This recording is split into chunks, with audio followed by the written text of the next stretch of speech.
ลาเบาห้างไม่ใส่ทนใจบ่สนดอกเด้ออายหัวเขาคือเป้าหมายระวังไว้พอรูปรอตากี้อยู่ใส่นอตาหอยคือบ่พอเจ้าแต่เข้าอายเป็นเบา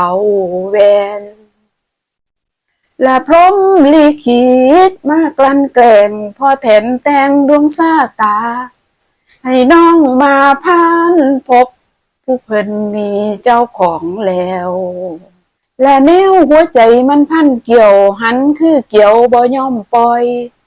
ฮักบ่มีวันถอยนักทวีตื่มหน้าคือคนบ้าบ่สร้างเมา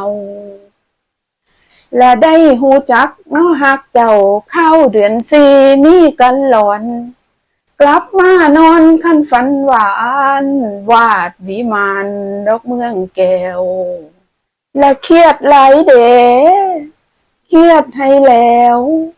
สร้างบ่มาบินไผ่คันไก่มาสู้อูดแม่ไก่ละตากี้อยู่ทางใดเข้าเป็นเบาจ้อยจ้อยเข้าเป็นเบาจ้อยจ้อยบ่ทันใดดอกคู่ของละแม่นหยังเดมาปิดตามอมนองบ่ผ่านพบประสบตาจนไอ้มีพันยาจังได้มาพันพอหัวเขาคือเป้าหมาย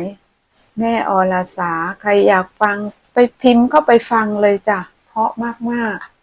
ๆมาต่อกันที่แฮนด์เมดเหมือนเดิมจ้ะคลิปนี้พี่เล็กจะพาทำที่ห้อยกระเป๋าปลาโลมาแบบนี้จ้ะไปเจอที่งานเอ็กซ์โป2025มา